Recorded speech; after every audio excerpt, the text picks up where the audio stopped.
Lotus reality and agro farming వారు premium farm land projects మన పొలం ఫేజ్ 1, 2 మరియు 3 కంప్లీట్ చేసుకొని మన పొలం phase 4 Wasar village at Narayana Khed లో ఆగస్టు 15 ఇండిపెండెన్స్ డే రోజు గ్రాండ్ లాంచ్ చేయడం జరుగుతోంది.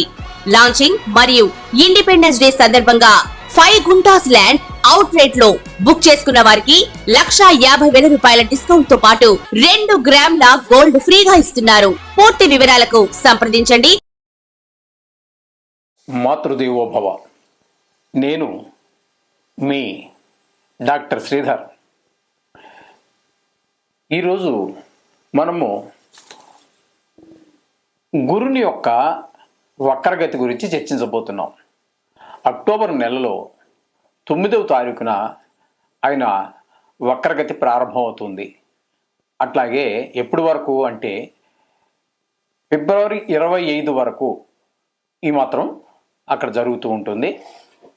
వక్రగతిలో సంచారం చేస్తూ ఉన్నారు. ఆ వక్రగతి అంటే ఏమిటి? ఇది గతంలో ఒక వీడియో మనం చేశాము, అది చూసినా సరిపోతుంది. నిజానికి వక్రగతి అనేటటువంటిది ఏ గ్రహానికి వక్రగతులు ఉండవు. రాహుకేతువులు ఎప్పుడూ వక్రగతిలోనే సంచరిస్తూ ఉంటారు, వ్యతిరేక దిశలోనే ప్రయాణం చేస్తూ ఉంటారు. ఇక సూర్యచంద్రులకి ఎప్పుడు వక్రగతి ఉండదు. ఇక వక్రగతి ఉన్నది ఎవరికి? కుజ, బుధ, గురు, శుక్ర, శని, ఈ 5 గ్రహాలకు మాత్రమే మనకి వక్రగతి కనిపిస్తూ ఉంటుంది. ఇక్కడ ఈ వక్రగతి అనేటటువంటిది నిజానికి వక్రగతి కాదు. ఇప్పుడు ఈ ఈ ఈ చెప్పుకున్నటువంటి 5 గ్రహాలు కూడా ఇవేంటంటే వాటి ఓర్బిట్, కక్ష్య, ఓ దానికి చిన్నగా, ఓ దానికి పెద్దగా, దానికి ఇంకో దానికి ఇంకా పెద్దగా, ఇంకా పెద్దగా, ఆ విధంగా ఈ 5టికి కూడా 5 రకాల ఓర్బిట్లు ఉన్నాయి, కక్ష్యలు ఉన్నాయి. ఆ కక్ష్యల్లో సంచరించేటప్పుడు ఈ దగ్గరగా ఉన్నటువంటి కక్ష ఉందనుకోండి, ఆయన స్పీడ్గా తిరిగేస్తాడు. ఇంకొంచెం పెద్దగా ఉంది, కొంచెం లేట్ అవుతుంది.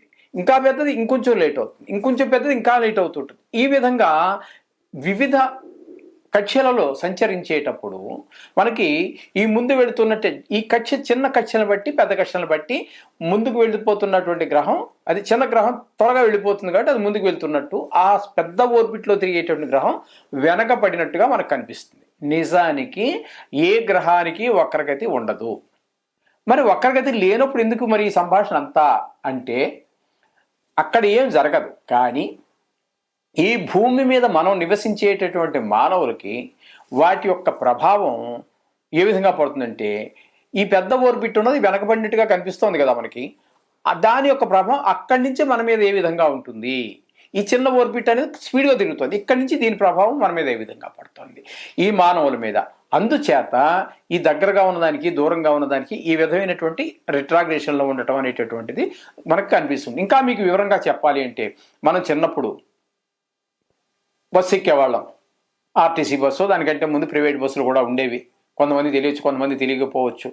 ఆ బస్సుల్లో ఎక్కేటప్పుడు చిన్నపిల్లవాళ్ళం బస్సులో కిటికీ పక్కన కూర్చోవాలి అని, కిటికీ నుంచి బయటికి చూడాలి అనేటువంటి ఒక తపన, ఒక తాపత్రయం, తెలిసి తెలియని వయసు, అజ్ఞానం. అక్కడి నుంచి చూస్తూ ఉంటే మనం తదేకంగా చూడడం ద్వారా అక్కడ ఏమవుతుంది, ఆ కొండలు, ఆ చెట్లు, ఆ టెలిఫోన్ వైర్లు, ఆ కరెంటు స్తంభాలు అన్నీ వెనక్కి వస్తున్నట్టుగా, వెనక్కి పోతున్నట్టుగా భ్రమ కలుగుతుంది. నిజానికి అవి ఎక్కడికైనా వెనక్కి వెళ్తాయండి? లేదు, మనం ముందుకు వెళ్తున్నాం. మనం తదేకంగా చూడడం వల్ల, కొంత అజ్ఞానం వల్ల, అంటే అజ్ఞానం అంటే మరో రకం దూషణ కాదు, మనకు తెలియనితనం, చిన్న వయసు, తెలిసి తెలియనటువంటి వయసు కాబట్టి అవన్నీ మనకి వెనక్కి వెళ్ళిపోతున్నట్టుగా కనిపిస్తూ ఉంటుంది. ఈ విధంగా మనకి అది రిట్రాగ్రేషన్గా మనం తెలియజేస్తున్నాం. ఆ దూరాన్ని బట్టి, ఆ దగ్గరను బట్టి ఆ దాని యొక్క ప్రభావం మనుషుల మీద తప్పకుండా ఉంటుంది. నిజానికి వక్రగతిలో లేవు, కానీ దాని ప్రభావం అది ఉన్నటువంటి స్థానాన్ని బట్టి వాటి యొక్క ప్రభావం మన మీద పడుతూనే ఉంటుంది. ఈ విధంగా దీన్ని మనం వక్రగతి అన్నాం. అయితే ఈ వక్రగతి వలన వచ్చేటువంటి మానవుడికి వచ్చేటువంటి ఫలితాలు ఏ విధంగా ఉంటాయి? ఇప్పుడు మన జీవితం మొత్తం అంతా గ్రహాల యొక్క దృష్టి మన మీద పడటం ద్వారానే కదండి నడుస్తుంది, శుభం జరిగినా అశుభం జరిగినా కూడా. అయితే ఇక్కడ మనకు ఇప్పుడు ఈ వక్రగతి ద్వారా నడిచేటటువంటి ఆ గ్రహం యొక్క ప్రభావం మన మీద ఏ విధంగా ఉంటాయి, వక్రగతిలో ఉన్నటువంటివి అనేటువంటి పెద్ద చర్చనీయాంశం. ఇది నిజానికి చెప్పాలి అంటే ఈనాటికి కూడా ఆనాడు ఋషీశ్వరులే దీని గురించి చాలా కాంట్రవర్సీ ఉంది. దాన్ని పరిగణలో తీసుకోవాల్సిన పని లేదని కొంతమంది చెప్పారు, తీసుకు తీరాలని కొంతమంది చెప్పారు. ఏదేమైనప్పటికీ అది ఒక కాంట్రవర్సీ బిట్గా ఉండిపోయింది. కాకపోతే మన అనుభవాలను కూడా మనం పరిగణలోకి తీసుకోవాలి.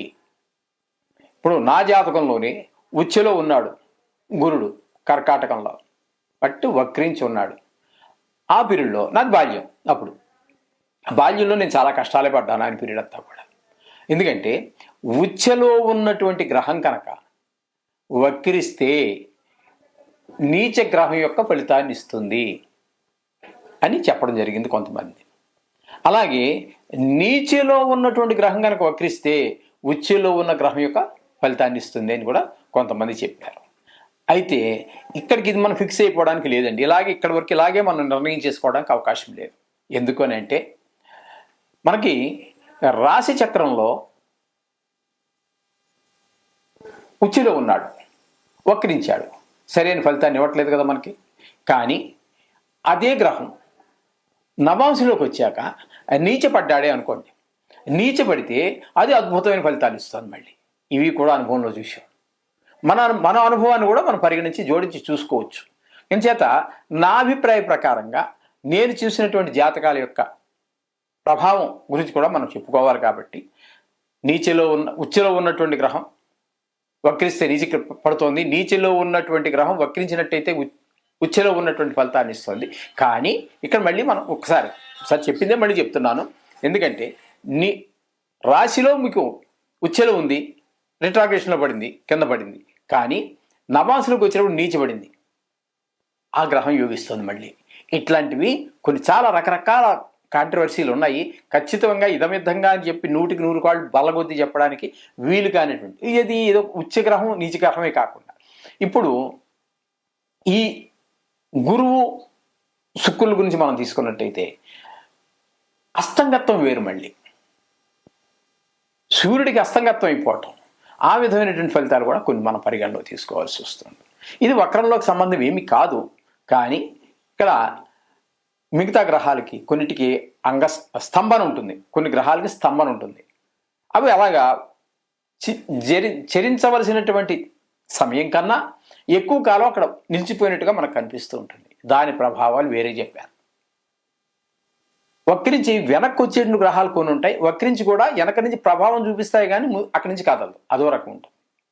అతిచారం ఉండవలసిన టైం కంటే ముందు రాశిలోనికి ప్రవేశించడం, ఈ విధమైనటువంటివి కొన్ని ఉన్నాయి. ఇందులో మొత్తం మీద ఈ సబ్జెక్ట్ వక్రగతి అనేటటువంటిది ఒక కాంట్రవర్సీ. దీనిలో చాలా ముందుకు వెళ్ళవలసి ఉంటుంది. ప్రతి వాళ్ళు కూడా మీ యొక్క అనుభవాలను కూడా పరిగణలోకి తీసుకోండి.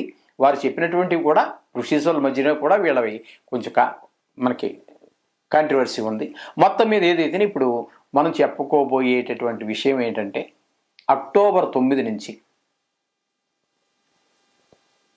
గురుడు వృషభంలో ఉన్నటువంటి గురుడు వక్రిస్తున్నాడు. ఇక్కడ మళ్ళీ ఇంకో కొత్త విషయం కూడా మనం చెప్పుకోవాలి. శుభగ్రహం, నైసర్గిక శుభగ్రహాలు గనక వక్రిస్తే మరింత శుభ ఫలితాన్ని ఇస్తాయని కొంతమంది చెప్పడం జరిగింది.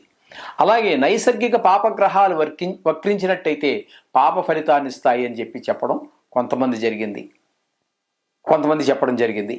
ఇకపోతే ఇక్కడ ఏ విధమైన ఫలితాలు మనం చెప్పుకోవాలి అంటే వారు చెప్పిన విషయం అదైతే మన విషయం దగ్గరికి వచ్చేటప్పటికి ఏమవుతుందంటే ఈ వక్రించినటువంటి గ్రహం ఇప్పుడు ఆ రాశ్యాత్ అంటే చంద్రాత్తు ఎక్కడ ఉంది, దానికి ఆధిపత్య శుభులవుతున్నారా, ఆధిపత్య పాపులవుతున్నారా, ఇది కూడా పరిగణలో తీసుకోవాలి. నైసర్గిక శుభత్వమే కాకుండా ఆధిపత్యం ద్వారా శుభత్వం వస్తోందా, పాపత్వం కలుగుతోందా అనేది కూడా పరిగణలో తీసుకోవాల్సి ఉంటుంది. ఇది గోచార రీత్యా, ఇప్పటి వరకు మనం చెప్పుకున్నవన్నీ గోచార రీత్యా. ఇక జాతకం దగ్గరికి వెళ్ళామనుకోండి, జాతకం దగ్గరికి వెళ్ళినట్టయితే అక్కడ అది జీవితాంతము పర్మనెంట్గానే, అంటే శాశ్వతంగా అదే రాశిలో అక్కడే ఉండిపోతుంది. మనకి గోచారంలో ఇది కొద్దిపాటి కాలం మాత్రమే ఉంటుంది. ఒక శుక్రుడికి ఇన్ని రోజులని, శనికి ఇన్ని రోజులని ఇట్లా నిర్ణయం చేయడం జరిగింది. ఆ నిర్ణయం అయిపోయిన తర్వాత మళ్ళీ మామూలు జనజీవన స్రవంతిలో కలిసిపోవడం ఉంటుంటారే మానవుల్లో, అదే విధంగా అవి మామూలుగా ఎప్పుడూ జరిగేటటువంటి ఆ రీతిలోకి చేరిపోతాయి మొత్తం గ్రహాలన్నీ కూడా.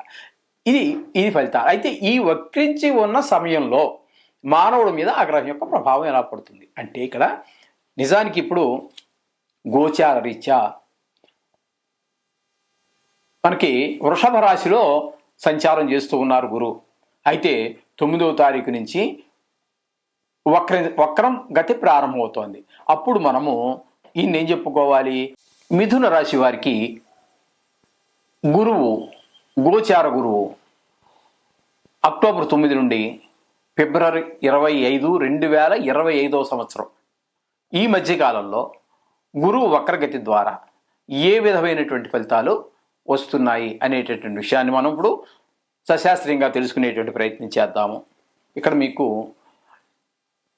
ఈ మిథున రాశి వారికి ఏకాదశ స్థానంలో, అంటే వ్యయ స్థానంలో గురువు ఉన్నారు, కానీ వక్రించి ఉండడం ద్వారా మనం మరొక గడి వెనక్కి వెళుతున్నాం. అంటే ఏకాదశ స్థానంలో గురువు యొక్క సంచారం జరుగుతున్నది. అలాగే మిథున రాశి వారికి 5వ స్థానమైనటువంటి తుల, అంటే మీకు ఇక్కడ ఏకాదశ స్థానంలో గురువు అత్యంత శుభప్రదమైనటువంటి ఫలితాలన్నీ కూడా మనకి ఇస్తూ ఉంటాడు. ఇందాక మనం చెప్పుకున్నటువంటి ఆ శాస్త్ర ప్రకారంగా ఏంటంటాడు అక్కడ,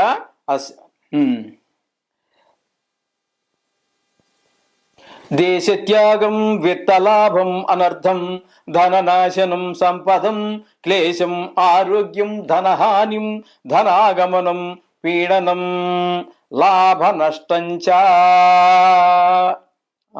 క్రమేణ కురుతే గురుహు.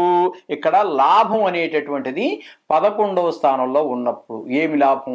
విత్తలాభం, పిల్లలు మంచి చదువులో మంచిగా చదువుకోవటం, చక్కగా చదువుకోవటము, ధనం రావటము, మంచి బుద్ధి రావటము, ఇవన్నీ కూడా మనకి చాలా లాభదాయకమైనటువంటి ఫలితాలు ఇస్తూ ఉన్నాడు. అంటే మిథున రాశి వారికి మీకు శుభప్రదమైనటువంటి ఫలితాలు ఇస్తూ ఉన్నాడు. కాబట్టి ఆయుని యొక్క విశేష దృష్టిలైనటువంటి పంచమ స్థానమైన తులారాశి మీద, 7వ రాశి అయినటువంటి ధనస్సు మీద, 9వ రాశి అయినటువంటి కుంభం మీద కూడా ఈ గురువు యొక్క ప్రభావం ఈ స్థానాలను కూడా ప్రభావితం చేస్తుంది. ఆ స్థానాల్లో వచ్చేటటువంటి ఫలితాలు ఉన్నాయి కదండి మనకి, వాటిని అన్నింటినీ కూడా ప్రభావితం అవుతాయి అని చెప్పేసి మనకి సశాస్త్రీయంగా నిరూపితం అవుతూ ఉన్నది. ఈ విధమైనటువంటి ఫలితాలన్నీ కూడా మిథున రాశి వారికి శుభం భూయాత్.